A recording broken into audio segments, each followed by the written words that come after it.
Dr. Ravindra, come whatever may, why do our governments fail to provide a basic necessity such as a toilet? In top cities of the world I have seen, you can find a toilet at every street corner.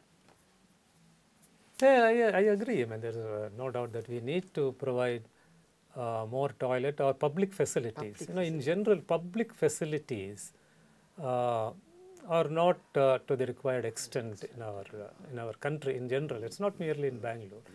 In fact, I would say even public spaces. See, there are two reasons for this. One is, there is a tendency to occupy public space for all sorts of profitable uses. See, even where they are earmarked for a park or for even, like whether it is a public toilet or a school or public facility, that is, if that is not immediately built, you find it's converted into a site, somebody purchases it somehow or the other. I mean, this is another question about how we are using public space, what are the causes behind it, this nexus that you spoke about, the real estate prices, and a whole lot of things. That is where the role of the citizen comes in, whether he is a real estate developer or an ordinary middle class person, corporate. See, all of them should have some concern for the city, I would say, minimum, at least maintaining public places properly, clean, things like that. Dr. Ravindra, what happened to whatever happened to the Nirmala toilets, which Infosys Foundation, I think, Nirmala, started well, then suddenly started well, they have not multiple. As I said, you see, at that time maybe Infosys came forward and built a few. I wish some other corporates had come forward and built a few more. I mean, I'm not saying that corporates only should do that. It's a basic function of the municipality. Anywhere, in any city. They can have a PPP they model. should have whatever model. I think, there is no denying the fact that, the municipalities have in general failed to perform some of the basic functions, ensuring basic amenities, clean roads, clean drains, clean water and things like that. See, there are again two reasons for that. One is not enough investment in that. See, with the limited resources, you see, limited resources is one big problem. All municipalities are really poor except a very few. And there also, even the resources that you have, that an institute, corporation has got, see, they should be used wisely. Instead of, if you want to, for instance, build a college or some other public monument and things like that, see, instead of discharging your basic functions, the priorities are important. See, this is the most important thing in India. Priorities, the local bodies must learn to invest on priorities first. Why things are invested on other things, So, Dr. Ravindra, you're right, citizens are also to blame. But what can a citizen do when the basic facilities are not available? I think the government should spend money on that. I agree. I mean, there's no doubt, as I said, it is government's function, government should do.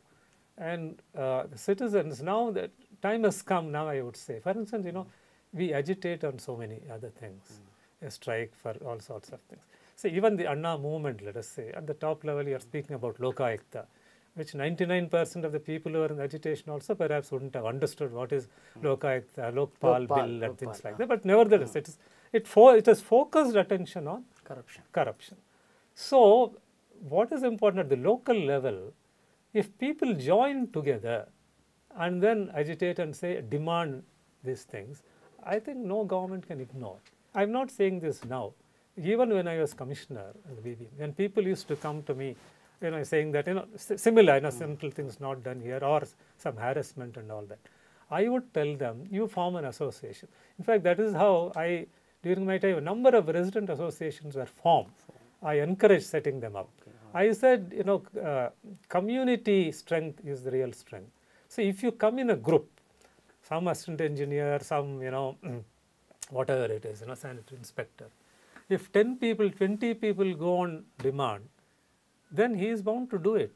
And there's no question of even paying your bribe. So that is the lesson we need to learn. So I keep saying that here also now, we want public toilet in a particular place. See, some 20 people of that area, if they go and ask the corporator, the mayor, the commissioner, it shall be done. It doesn't cost you much. And show the place, also the place. It will be done. So failure of the government is one, failure of the civil society is also So another. you want the citizens to protest and get the work done. Where the other means it fails. Fail.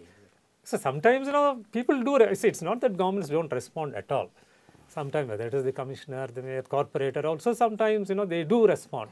They also have a self-interest in improving their own ward, their locality, even in political terms. So sometimes they do have. Suddenly you find a very nice road or a footpath, something or the other coming up in certain localities, especially before the elections. These things do happen. But this can happen in a more systematic way. We need to work together. As I said, that is the aim of when I say citizen-centric governance. The corporator, the people of that area, Yes. and maybe the MLA, whatever it is, the official, they should come together. They should have a plan. In fact, we have suggested we should have ward-level plans. So if each ward says, basic amenities, the public toilet is required, keeping the proper drains, streets, some public space for recreation, whether it is a park or playground. Playgrounds, we don't have playground. The playgrounds have been eaten. Yes. And why people didn't agitate for that? I mean, conceding the failure of the authorities.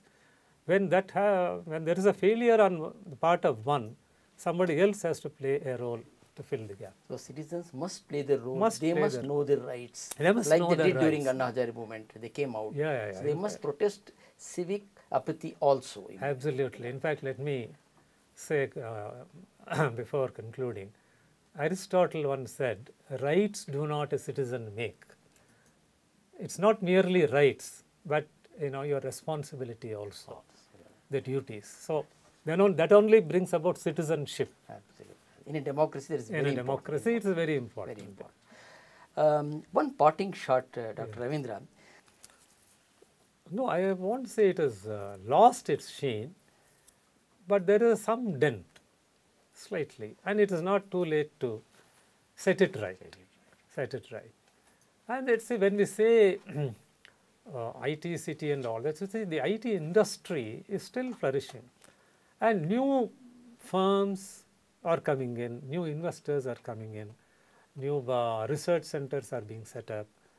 So it is not that people have stopped coming in, otherwise Bangalore wouldn't have grown. See, even now Bangalore is growing. See, that is one evidence or proof to show that Bangalore has not lost its sheen in spite of the problems that we have, because there we have a number of strengths. The people itself, the culture of the people, their friendly nature, and then the industries, and Bangalore has become more prosperous. Let us not forget, it is one of the most prosperous cities in India, next to Delhi and Bombay. So people look to Bangalore. It is not Chennai or Calcutta and all that. So it is becoming more, and it is growing in many other ways, like leisure time activities, entertainment, and there's a lot of people do like. Bangalore for many other reasons. They may be cursing it for some lack of infrastructure, but let us look at the positives. But if we are able to attend to the other shortfalls, I think Bangalore should certainly take its place amongst the best cities. Thank you, Dr. Ravindra, for coming over to the studios of Radio Indigo and answering some tough questions on Bangalore's problems. But the citizens of Bangalore have an advice or a request to you.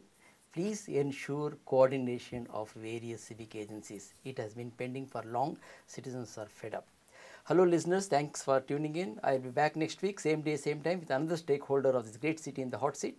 Do keep sending in your suggestions. Have a nice week ahead and do take care. This is Balram signing off. Thank you.